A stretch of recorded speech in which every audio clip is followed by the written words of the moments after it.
Hello everyone. Daily current affairs की series में आज है दिनांक 3 जुलाई। तो 3 जुलाई का करंट अफेयर्स देखते हैं और सबसे पहले देखते हैं कल के करंट अफेयर्स पे बेस्ड क्वेश्चंस। तो इन क्वेश्चंस को आप पॉज करके सबके आंसर्स कमेंट्स में लिख सकते हैं या फिर वीडियो के लास्ट में अपने चेक भी कर सकते हैं। तो यह पहला क्वेश्चन, ये जीएसटी पर है, जीएसटी डे पर। ये दूसरा क्वेश्चन ये नेशनल स्पोर्ट्स पॉलिसी 2025 पर है। पॉज करके इसका आंसर बताइए। ये जो अभी रिसेंटली गवर्नमेंट ने एम्प्लॉयमेंट लिंक्ड इंसेंटिव स्कीम जो लॉन्च की है, ये उस पर है। और ये नेशनल टर्मरिक बोर्ड पर है, फोर्थ क्वेश्चन। और ये fifth question is on digital India program of India. तो इनके आपने इनके आंसर दे दिए होंगे। नेक्स्ट, अब करंट अफेयर्स पे चलते हैं। तो सबसे पहला करंट अफेयर है, लद्दाख में लद्दाख में first astro tourism festival launch किया है। कहाँ पर? लेह में। लद्दाख ने लेह में first astro tourism festival launch किया गया। तो फर्स्ट एस्ट्रो टूरिज्म, तो ये टूरिज्म को लेह में टूरिज्म को बढ़ाने के लिए फर्स्ट एस्ट्रो टूरिज्म। तो किसके किसके कोलैबोरेशन में किया गया? ये इंडियन इंस्टीट्यूट ऑफ एस्ट्रोफिजिक्स। और ये 2 दिन का एस्ट्रो टूरिज्म फेस्टिवल है। तो ये कहाँ कहाँ पर हुआ है? 2 वेन्यूज में हुआ है। एक है लेह यूनिवर्सिटी कैंपस और दूसरा है हैनले डार्क स्काई रिजर्व। तो ये globally recognised site for astronomy है हैनले। और ये ले यूनिवर्सिटी कैंपस में telescope guided constellation, planet and deep sky viewing की जाएगी। तो ये हैनले डार्क स्काई रिजर्व क्या है? ये 2022 में बनाया गया था, इंडिया का पहला डार्क स्काई रिजर्व है। और ये कहाँ पर है?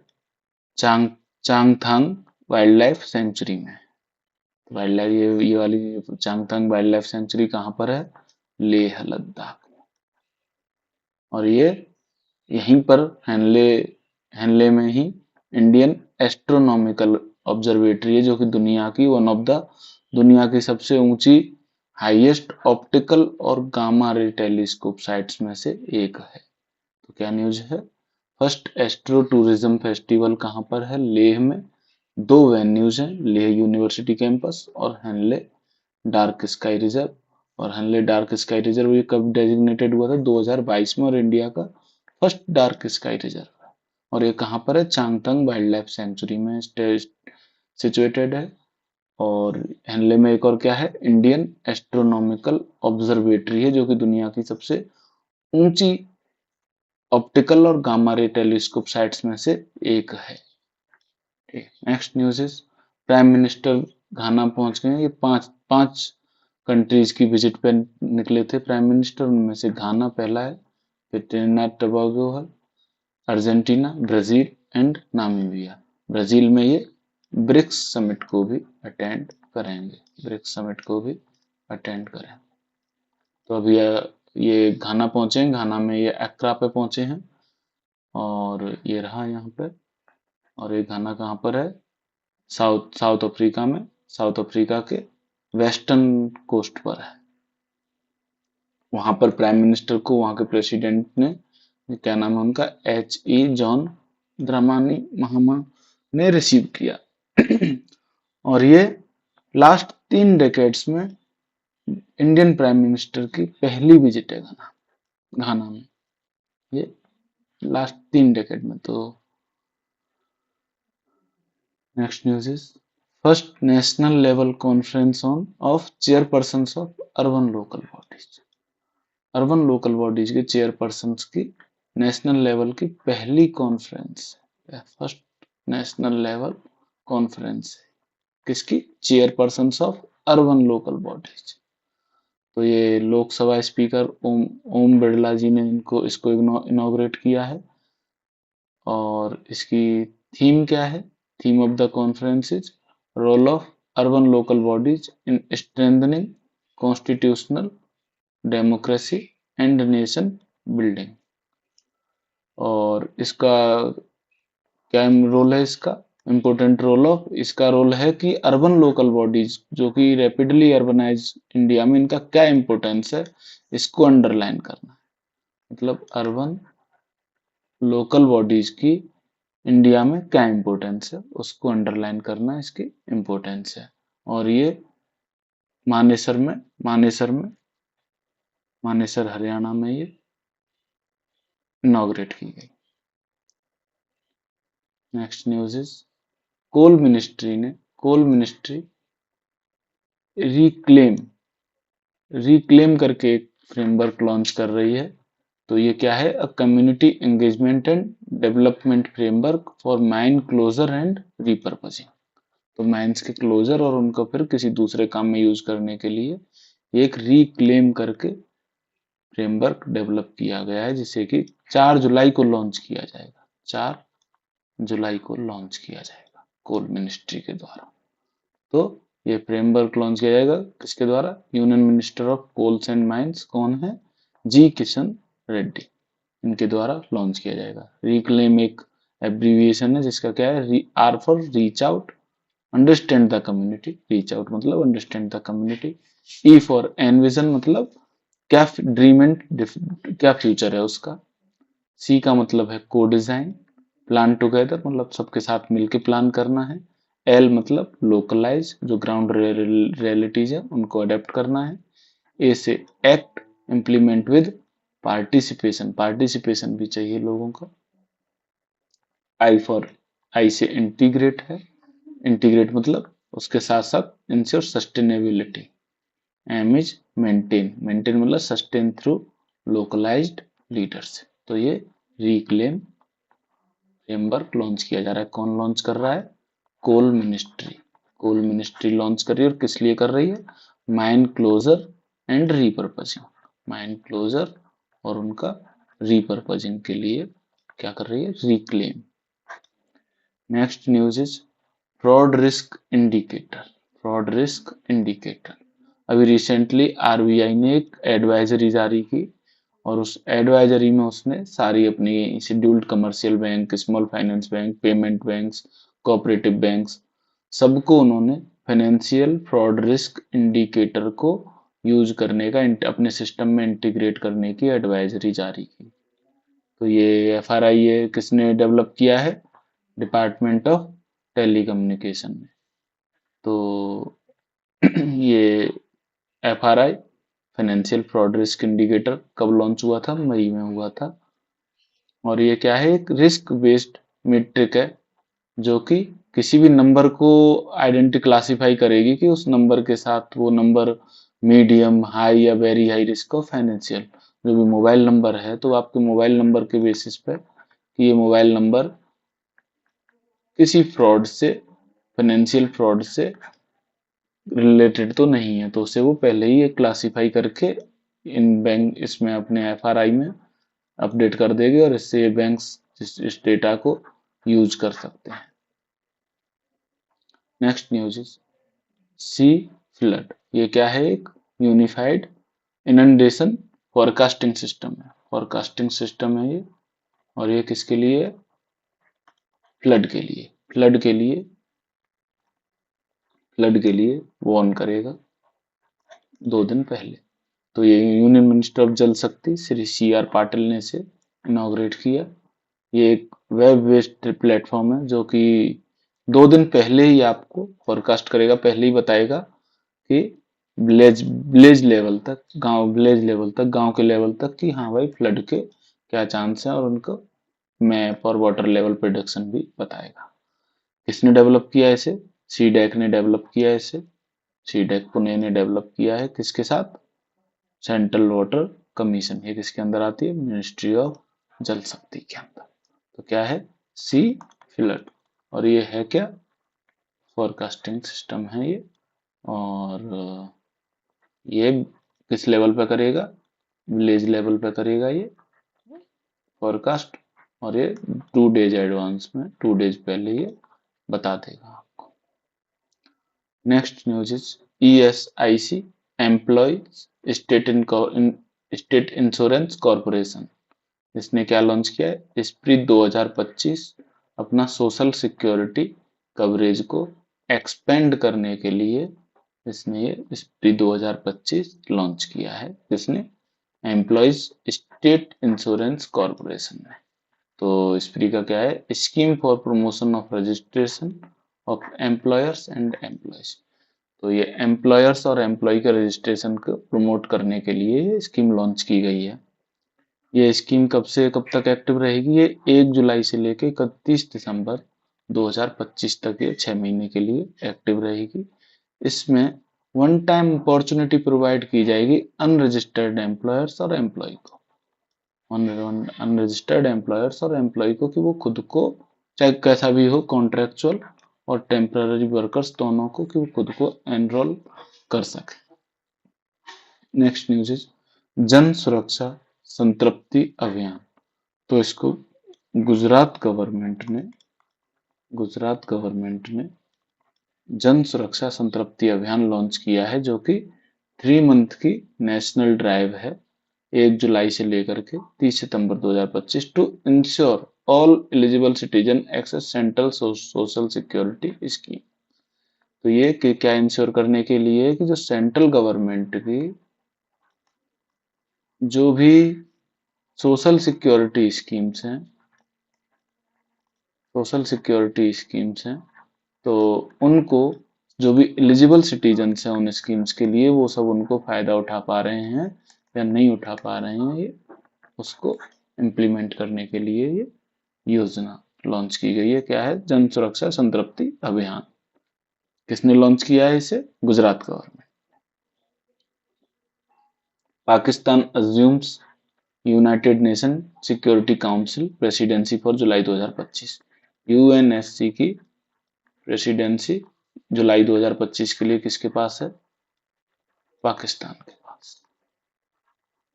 तो पाकिस्तान इसका नॉन परमानेंट मेंबर है, जो कि 2 साल के लिए चुना जाता है। This presidency is part of Pakistan 2 year term. तो 2 साल के लिए 10 नॉन परमानेंट मेंबर चुने जाते हैं। 10 नॉन परमानेंट, उनमें से एक कौन है? पाकिस्तान, जो कब चुना गया था? जनवरी 2025 में। अभी 2 साल रहेगा, मतलब दिसंबर 2026 तक ये रहेगा। इसका पार्ट, नॉन परमानेंट मेंबर का पार्ट रहेगा। तो ये 1 महीने के लिए प्रेसिडेंट चुना गया है।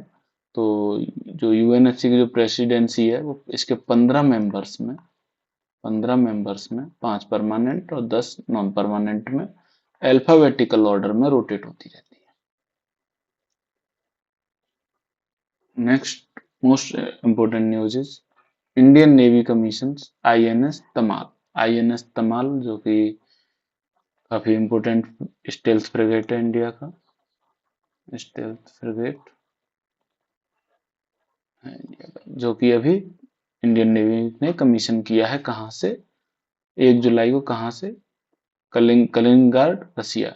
और ये रसिया से ही, Russian manufactured guided missile frigate है, रसिया से ही इंपोर्ट किया जा रहा है। रसिया से इंपोर्ट किया जा रहा है। तो ये सबसे ज्यादा ये इम्पोर्टेंट क्यों है? क्योंकि लास्ट वॉरशिप होगा जो कि इंडिया किसी भी फॉरेन सोर्स से मंगा रही है, मतलब इंपोर्ट कर रही है। तो INS Tamal last imported ship होगा इंडिया का, वॉरशिप, लास्ट इंपोर्टेड वॉरशिप होगा इंडिया का। इसके बाद इंडिया अपने सारे अपने यहाँ पर ही इंडिया में इंडिजिनसली डेवलप करेगी। तो ये 8th multi role stealth frigate है in project 1135.6, a series of frigates built by Russia for the Indian Navy। तो ये एक सीरीज है प्रोजेक्ट 1135.6, जो किस लिए है? जो फ्रिगेट रसिया बनाता है इंडियन नेवी के लिए, उसके लिए। और ये सेकंड है तुशील क्लास ऑफ शिप्स में। और तुशील क्लास फर्स्ट कौन था? तुशील, आईएनएस तुशील, जो कि कब लॉन्च हुआ था, कब कमीशन हुआ था? दिसंबर 2024 में। और इसी दिन एक और स्टेल्थ फ्रिगेट कमीशन किया गया, जिसका नाम है उदयगिरी। उदयगिरी, जो कि project 17A, P 17A, A for alpha. Alpha stealth frigate इस प्रोजेक्ट का पार्ट है ये। सेकंड, इसमें ये सेकंड शिप है जो कि किसने डिलीवर किया 1 जुलाई को, Mazagon Mazagon dock ship builders limited ने। तो प्रोजेक्ट 17A क्या है, इसमें 7 स्टेल्थ फ्रिगेट दिए जाएंगे इंडिया में, इंडियन नेवी को दिए जाएंगे। और ये 7 किस कौन कौन बनाएगा,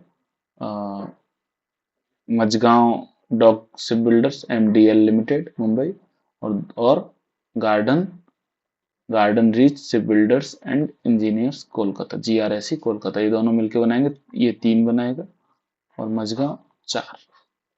तो अब तक दो कमीशन हो गए हैं। तो पहला कौन सा था, INS नीलगिरी, ये कब हुआ था कमीशन, जनवरी 2025 में। और दूसरा कौन सा है, INS उदयगिरी, जो कि अभी 1 जुलाई को commission. Next news is India's first wooden gurdwara, Bharat का पहला लकड़ी का गुरुद्वारा, इसे श्री नानक निवास के नाम से भी जाना गया है। और एक कहाँ पर इनॉग्रेट हुआ है, फाजिल्का पंजाब में। और इसको SSP भूपेंद्र सिंह सिद्धू ने बनाया है, किससे, फिनिश देवदार वुड से। अब आज के लिए इतना ही। अब जो क्वेश्चंस दिए थे उन्हें एक बार देख लेते हैं कि उनका क्या आंसर होगा। आप अपने आंसर मैच करके और कमेंट्स में अपना स्कोर भी बता सकते हो। तो पहला क्वेश्चन है GST डे पर, तो GST day is observed on 1 July every year, तो 1 जुलाई को मनाया जाता है, सही है। Theme for the year 2025 was GST simplifying taxes empowering citizens, ये भी करेक्ट है। GST was officially implemented on जुलाई 1 2018, ये स्टेटमेंट गलत है क्योंकि ये कब हुआ था, जुलाई 1 2017 को इम्प्लीमेंट हुआ था, 2017 में। तो कौन सा करेक्ट होगा, फर्स्ट 1 एंड 2। तो आंसर क्या हुआ इसका, ए। आप अपने मैच करते चलना और कमेंट में अपना स्कोर भी बताना।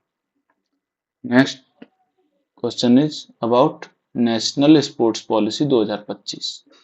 Consider the following statement about national sports policy 2025। The new policy supersedes the existing national sports policy 2001।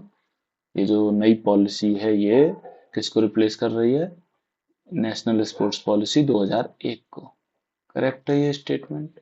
The policy is anchored on 4 की pillars, this statement is wrong.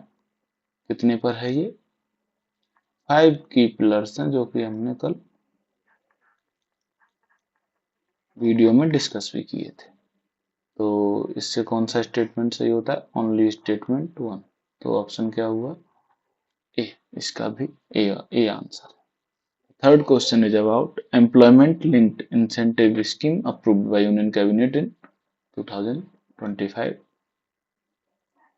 Consider the following statements, तो इस statement को देखते हैं। तो जो ELI scheme है, employment linked incentive scheme, aims to generate more than 3.5 crore jobs within 2 years. This statement is correct. It provides 1 month wage up to rupees 15,000. It provides 1 month's wage up to rupees 15,000 to first time employees, जो कि 2 instalment में disburse किया जाएगा। First time employees के लिए है, जो कि 2 इंस्टॉलमेंट में डिसवर्स किया जाएगा। This one is also correct.